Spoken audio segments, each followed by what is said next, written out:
আসসালামু আলাইকুম বন্ধুরা, আজকে আপনাদের সাথে এক তরুণ কবির পরিচয় করে দিব। এই সেই কবি মোহাম্মদ নূর নবী সরকার।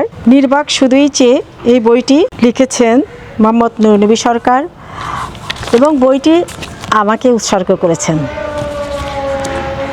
উৎসর্গে লিখেছেন, নির্বাক শুধুই চেয়ে কাব্যগ্রন্থটি আমি আমার শ্রেষ্ঠ পাঠক এবং অনুপ্রেরণাকারী তাজ ফারজানা আফরোজা শারমিন সিনিয়র প্রভাষক বাংলা বিভাগকে উৎসর্গ করলাম। নূর নবী পিতার নাম মৃত ইউসুফ আলী সরকার, মাতা মৃত নুরুন্নাহার বেগম, গ্রাম কিসামত মধুপুর, ডাকঘর ধরণীবাড়ি, উপজেলা উলিপুর, জেলা কুড়িগ্রাম।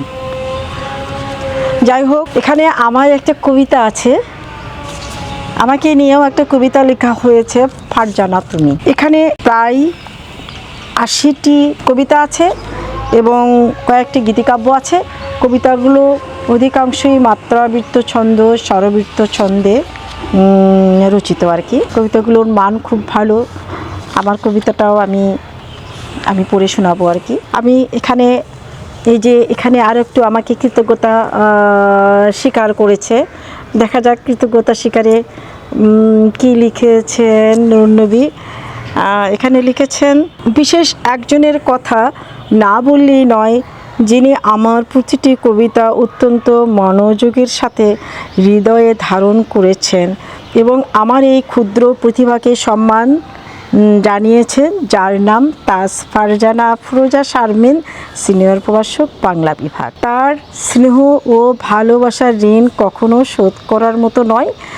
আমি তার মঙ্গল কামনা করি। আমার এই ক্ষুদ্র প্রয়াসটুকু যদি আপনাদের হৃদয়ে জায়গা করে নিতে পারে তবেই আমি ধন্য। আসলে আমাকে এই যে কৃতজ্ঞতা স্বীকার করেছে, আসলেই নূর নবী লেখা প্রায় 1000 কবিতা ছাড়িয়ে গিয়েছে। প্রতিটি কবিতায় আমি তার পড়েছি এবং তার কবিতাগুলো আমার কাছে খুবই ভালো লাগতো এবং তাকে আমি বই বের করার জন্য উদ্বুদ্ধ করেছি এবং এক সময়ে তাকে খুব প্রেশার দিয়ে বইটা আমি বের করিয়েছি। এই জন্য